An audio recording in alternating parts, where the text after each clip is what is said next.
This is Nightly Business Report with Tyler Matheson and Sue Herrera.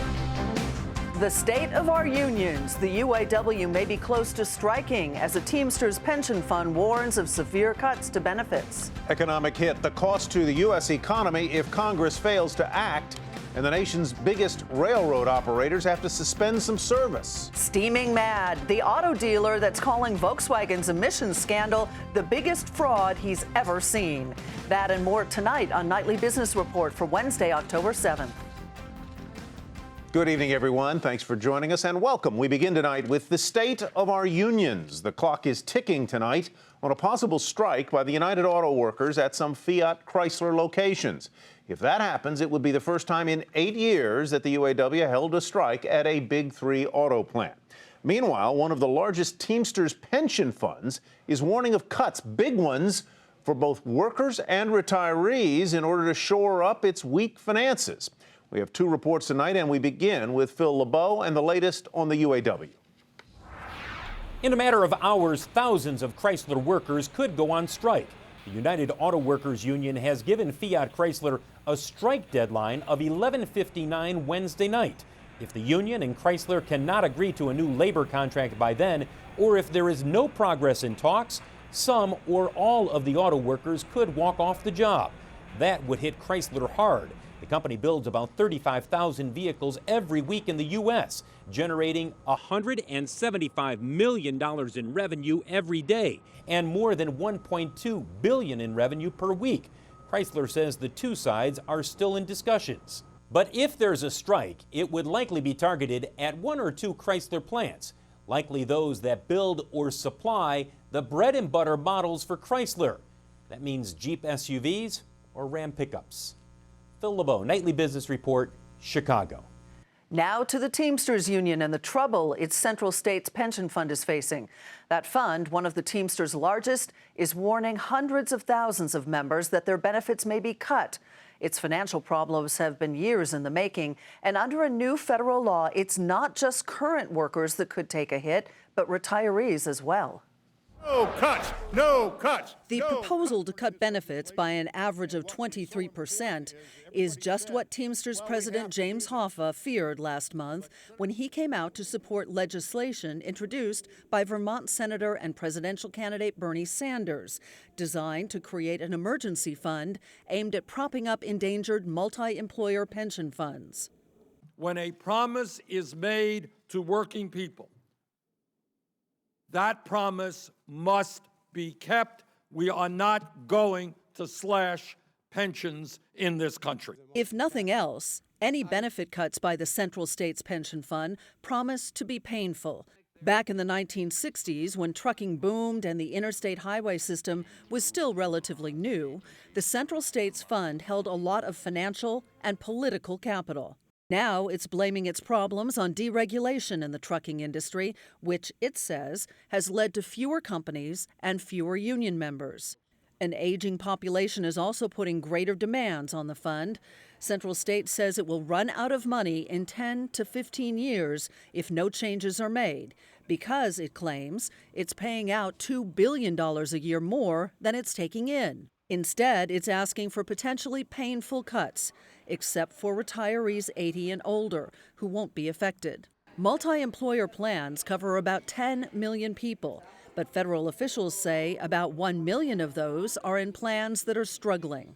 Multi- and single-employer plans are both covered by government insurance if they run out of money. But the coverage maximum for a multi-employer plan tops out at less than $13,000 a year. The annual cap for single employers is more than $54,000. If the Central States Fund is able to cut benefits, there are fears more plans will follow. The Treasury Department, which will review the plan, appointed Kenneth Feinberg, who most recently oversaw compensation in the GM ignition key case, to hear complaints. And there are sure to be a few. Union members will get to vote, but even if it's rejected, the Treasury Department has the legal right to oppose those changes. On Wall Street, stocks finished the day higher as investors look ahead to the start of earnings season. The Dow Jones Industrial Average rose 122 points to 16,912. The Nasdaq gained 42 as the biotech index recovered a bit, and the S&P 500 added 15. Democratic presidential candidate Hillary Clinton says she opposes the Pacific Rim trade deal. In an interview with PBS, Clinton says the agreement reached just days ago does not do enough to create jobs, raise wages for Americans, or advance U.S. national security interests. Well, the numbers are starting to come in when it comes to how much the presidential hopefuls are spending on TV advertising. According to NBC and its ad tracking SMG Delta, Jeb Bush is in the lead, having spent more than $7 million, followed by John Kasich and Marco Rubio. Then comes Hillary Clinton, Chris Christie, and Bob Jindal, who spent a little more than $2 million. Eamon Javers has been working through all those numbers. Eamon, good to see you. There's one noticeable candidate who's not on the list, perhaps predictably so, Donald Trump. That's right. Yeah, Trump is not on this list. I mean, he is leading in all the polls in the Republican primary, and yet he hasn't spent a dime, he told the Washington Post today, on TV advertising. That is traditional bread and butter of candidates. In fact, most of what candidates raise from all their donors goes into television ad spending, but Donald Trump has been able to dominate the media without spending any money on TV ads. That must be awfully frustrating to a guy like Jeb Bush, who has spent $7.3 million so far. Yeah, well, Mr. Trump calls into lots of television programs, so he's getting free advertising in effect there. Hillary Clinton, the only Democrat in the top 6 ad spenders. Will that change if Joe Biden gets in the race? And I hear that Mr. Biden, supporters of his, have come up with their own ad urging him to run. Yeah, that's right. They've come out with an independent ad saying, "Run Joe." They want to see Joe Biden get into this race. And absolutely, Hillary Clinton has got to worry about her flanks in this Democratic primary. You've got Bernie Sanders out there drawing enormous crowds, enormous attention, particularly on the left. He has not spent a whole lot of money, if any, on television advertising as well. And Joe Biden quietly appears to be reaching out to some of the Democratic money guys and asking them to hold their fire until he makes a decision about whether he's going to get into this race. That could come as soon as this weekend, so we'll have to see if Hillary Clinton has to ramp up her spending in order to deflect what would surely be a barrage of television advertising from the vice president if he gets into this campaign. All right, Eamon, we will wait and see. Eamon Javers in Washington. That's right. Thank you. As we reported last night, Amtrak told lawmakers it may have to suspend some service unless Congress extends the deadline for implementing safety technology. But it's not just Amtrak. Some of the biggest freight railroad carriers are also affected. And as Morgan Brennan explains, there's an economic cost if some service is suspended. Come December, it may get tougher to take the train. This week, Amtrak became the latest in a growing list of passenger, commuter, and freight railroads warning of service shutdowns if Congress doesn't act to extend the deadline for a key safety technology. That technology, Positive Train Control, or PTC, is a wireless communication system that can override a conductor to slow or stop a train to prevent an accident. Congress mandated the implementation of PTC in 2008, setting a deadline of December 31st, 2015. But the Government Accountability Office says most railroads will not meet that deadline, and that legislation to extend it is necessary. When Congress mandated this technology in 2008, they stipulated that it had to be implemented across the network, 60,000 miles of track, 23,000 locomotives by the end of this year. They did not appreciate the scope, and they didn't appreciate the technology that had to be developed. Cost of implementing PTC is an estimated $13 billion for the overall sector. Every rail carrier must work together to install the system because many share tracks, and the technology itself keeps advancing. If the deadline isn't extended, carriers warn they may have to suspend service or face steep fines and increased liability. For Amtrak and commuter lines like New York's Metro North and Long Island Railroad and Chicago's Metra, service could begin winding down in December. For freight railroads like BNSF and CSX, the process would start in November, a huge disruption ahead of the holiday season. All of those containers coming into the ports of LA and Long Beach are going to sit on the docks. All of that grain that's supposed to go to the Pacific Northwest for export to Asia is going to sit in the elevators or on the ground. The new automobiles that are rolling off the assembly line in Detroit will just be sitting in the parking lot outside the factory because freight railroads won't be able to move them. The effects to the economy could be severe. The American Chemistry Council recently estimated that a single month of rail service disruptions could result in a more than 2.5% reduction in GDP in the first quarter of 2016, pulling $30 billion out of the economy. Unemployment, it says, would rise as 700,000 jobs were lost, and household income would fall by more than $17 billion. The question now, will Congress pass legislation in time? The Senate approved a highway bill over the summer that includes a PTC deadline extension, but the House has not acted on it. The House Transportation and Infrastructure Committee, however, did introduce legislation of its own last week. But that, too, needs to make its way through Congress and onto the president's desk. For service to continue without disruption, all of this needs to happen before the month's end. For Nightly Business Report, I'm Morgan Brennan. Still ahead, why one car dealer is filled with fury after being in business for 23 years.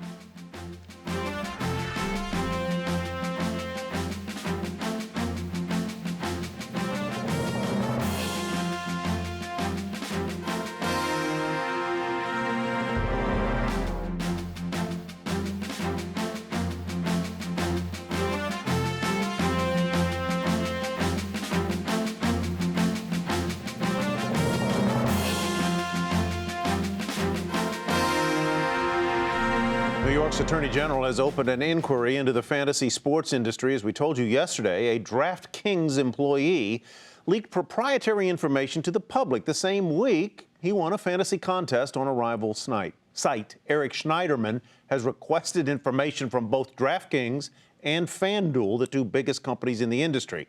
Comcast Ventures and NBC Sports Ventures have stakes in FanDuel. Comcast is the parent of CNBC, which produces NBR. The head of the World Soccer Organization, known as FIFA, has been suspended. According to reports, the suspension will last 90 days and was imposed by FIFA's Ethics Committee. Blatter is under criminal investigation by Swiss authorities for alleged mismanagement and misappropriation of funds. Volkswagen plans to launch a massive recall in January of its diesel cars that have been impacted by that emissions scandal. The automaker's CEO told a German newspaper that the fix for the cars should be completed, but not until the end of next year. For the U.S. market, the remedy will first have to be agreed upon with the EPA. Now, this comes one day after Volkswagen CEO said the scandal will cost more than expected and that job cuts may be necessary. The automaker also plans to cut back on capital investments that the company considers non-essential. Well, tomorrow, the head of Volkswagen of America will be on Capitol Hill for a congressional hearing investigating why the automaker rigged the emissions of almost 500,000 vehicles sold in the U.S. That scandal has VW owners feeling betrayed and one VW dealer calling it the biggest fraud he has ever seen. Phil LeBeau is back again tonight with our story. Steve Califer wants answers. After 23 years selling Volkswagens in central New Jersey, he wants to know why the automaker lied to him and those customers who bought diesel VWs. In all of the years that I've been in business, all of the frauds that I've seen, this one just takes the cake. Here you have your own manufacturer of products delivering a consumer product to the customer, making certain that it's defective. Where does that happen in the world? It happened over the last 6 years. VW secretly rigged software in engines so they passed clean air tests, when in reality, they polluted at higher than acceptable levels when being driven every day. The simple question that evolves after what happened with the cheating on the diesel, the next question simple is my car safe? Have they cheated on something else? What else did they not tell us? So far, VW of America's CEO has said little about the scandal beyond, "We really screwed up." A VW spokesperson says dealer and customer satisfaction is a top priority, adding, "We have been actively working with our National Dealer Council to address the immediate needs of our nationwide dealer body." A big concern? Getting buyers back into showrooms, especially with a recent survey showing VW's brand favorability plunging. So the automaker is taking another $2,000 off the price of vehicles. We have heard from dealers that the $2,000 cash incentive has reversed the slowdown of the traffic, so they've seen some uptick in the showroom traffic. Still, Califer has more than a dozen diesel cars he can't sell. A reminder of how VW once pushed diesel as the answer for buyers. It's turning out to be our Titanic. Phil LeBeau, Nightly Business Report, Chicago. And to read more about why some Volkswagen dealers are so furious, head to our website, nbr.com. Deutsche Bank announcing it will take a big charge in the third quarter, and that is where we begin tonight's market focus. The bank expects the charge to be around $8 billion.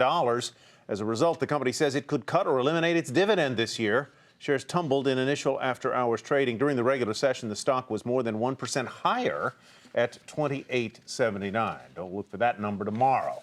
Lumber Liquidators announcing it will pay $10 million to settle federal charges. The settlement is over its compliance with a Wildlife Protection Act. It's not related to claims that the company's hardwood flooring contains formaldehyde, a known carcinogen. Shares shot higher in initial after-hours trading, as you see right there. During the regular session, the stock was 3.5% higher. It finished at $14.58. Monsanto will eliminate 2,600 jobs to cut costs because of the slumping commodity market. The seed company's full-year earnings outlook also came in below analyst estimates. Shares were a fraction higher. They finished at $88.06. Constellation Brands posted adjusted earnings that easily topped estimates with revenue matching forecasts. The company also hiked its full-year outlook. The CEO attributes the strong results and forecasts to the firm's Mexican beer business. We have additional brands like Negro Modelo and Pacifico and brands that we haven't even introduced yet that we can follow on in terms of continuing to drive the business for the future. So, we see a pretty steep growth pattern for quite a while for our company. Shares rose about 2.5% to $134.57. Pure Storage making its Wall Street debut today. The flash-based storage systems maker priced its shares at $17 apiece. The company has a market value of about $3 billion, but shares slipped nearly 6% to $16.01. The back and forth between SAB-Miller and Anheuser-Busch continues. SAB rejecting a $104 billion offer from its rival, marking the third rebuff in a month. The company believes the latest proposal still undervalues its firm. Anheuser-Busch rose more than 1% to $110.96. SAB-Miller trades overseas. A brutal day for shares of Yum, the parent company of Taco Bell and Pizza Hut. So its shares plummet nearly 19%. Second worst day ever for that company. Last night we told you the firm missed earnings estimates and cut its profit outlook. And tonight, Jane Wells explains the challenges Yum faces. The report from KFC parent Yum Brands was finger-licking ugly, and it was a tense conference call between analysts and management. CEO Greg Creed took full responsibility for being caught off guard by problems in China. After predicting strong sales in August, things changed quickly on the ground. The Chinese markets became volatile, domestic competition heated up with discounted pricing, and the strong dollar walloped the company. Instead of same-store sales rising 10%, they rose only 2%. And Pizza Hut was the problem, with bad marketing moves like offering a premium steak product just as the Chinese economy went south. In recent weeks, we've seen companies cut back on parties, dinners, and entertaining. So while our weekend business is doing okay, this has impacted our weekday dinner results significantly. But analysts asked repeatedly why the company had not updated its rosy outlook from August. They never really got an answer. Full-year earnings growth has now been lowered from at least 10% to low single digits, and the stock market today reacted accordingly. Still, Yum said the Chinese economy is growing and, quote, we wouldn't trade places with anyone. Analysts questioned that, and they wondered if maybe management should change the corporate structure or change management. CEO Creed ended the call this way. Everybody at Yum knows we've disappointed you and our shareholders this quarter and this year, and we are going to come back stronger and better than ever. On the bright side, Creed said of Taco Bell, quote, this brand is doing all the right things in all the right places, and the dividend is going up 12%. For Nightly Business Report, I'm Jane Wells in Los Angeles. Coming up, Main Street goes digital, how one mom-and-pop shop is modernizing its decades-old business.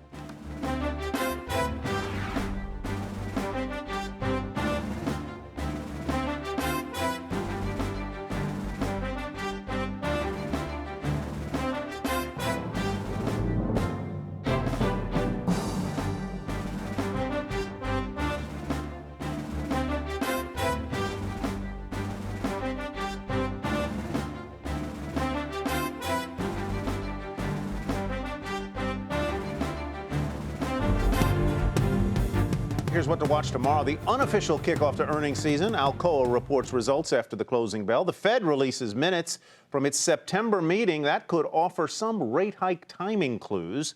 The International Monetary Fund begins its annual meeting, and it is down in Lima, Peru. That's what to watch Thursday. Mortgage applications surged 25% last week, according to the Mortgage Bankers Association.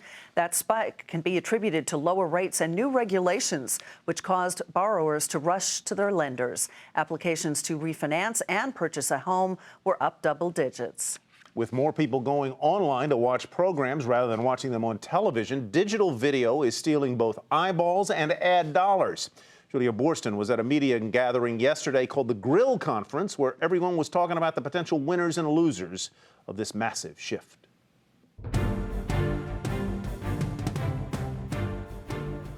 Movers and shakers across traditional and digital media gathered at the Grill Conference in Beverly Hills to talk cord cutting and the future of content. It's a moment of chaos and uncertainty, but regardless of the platform, whether it's digital, online, mobile, great content has to be there. And so we're seeing that content will go to the places where people are going to watch. One of the biggest winners from shifting viewers and the ad dollars that follow them, YouTube. YouTube's Robert Kinsel says this is just the beginning. If you look at YouTube, just on mobile alone, we have bigger reach than any cable networks in the United States. So clearly we're attracting people, and we're also attracting them on a high-value device. While YouTube grows its video views 60% year over year, it's also facing more competition than ever, including from Facebook. Not only does Facebook no longer direct a lot of traffic to YouTube, it's also making big moves to cash in on its billions of daily video views. And Maker Studios, along with other big content creators on YouTube, are looking to build beyond Google's video platform, which shares just about half of its ad revenue. Now, YouTube is a great partner for us, and we do very well there. But it's not, we're not exclusive to them, and our job is to reach people wherever they are, and not everybody is on YouTube all the time. And content creators are eager to work with other distributors, which might be as game-changing as Netflix. Facebook feels like Netflix, and that the entire creative community is praying that Facebook makes that decision, because it will not only create a great new revenue stream and opportunity, but it's a new and different platform. So the work, the creativity that takes place on Facebook will be different. It has to be different than the long form on Netflix, which is great. So both from a creative perspective and an economic perspective, yes, we're rooting for Facebook. With all of these options, there may be only one thing that everyone agrees on. Consumers will be the biggest winners. For Nightly Business Report, I'm Julia Borston in Beverly Hills. Some small mom and pop shops are also going digital as a new way to connect with their customers. Tonight, in the second of our three-part series, Sharon Epperson introduces us to a husband and wife team who are taking their decades-old business into the 21st century. Hair colorist Megan Gordon has seen her share of press. I was written up in Allure magazine in 1994 as the best colorist in the country. That issue came out in November, and I was booked solid for about 2 years from that one little small write-up. But with numerous online beauty blogs, YouTube videos, and Instagram posts, husband and wife team Kevin and Megan Gordon realized that receiving media attention these days is very different. Everybody's an expert now. Everybody's a master now. There's 30 people on 30 different blogs at this every minute that are claiming their colorist to be the best in the world. And so, people don't know what to believe and don't know what to follow anymore. So it's all got diluted. In order to stay fresh and relevant, the Gordons say it's up to their company, their brand, to tell its own story. The most compelling way to differentiate yourself from every other small business out there is the story that you tell.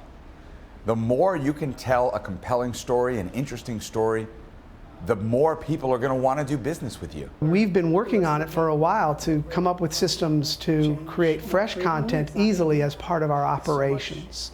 The Gordons have revamped the company's website to answer frequently asked questions about hairstyling and coloring and feature before and after photos. They're also overhauling the front desk at the store, changing the role of a traditional receptionist, allowing clients to book their own appointments online. There's some technology that's very specific to your industry. Let's say you're a hair salon or a barber.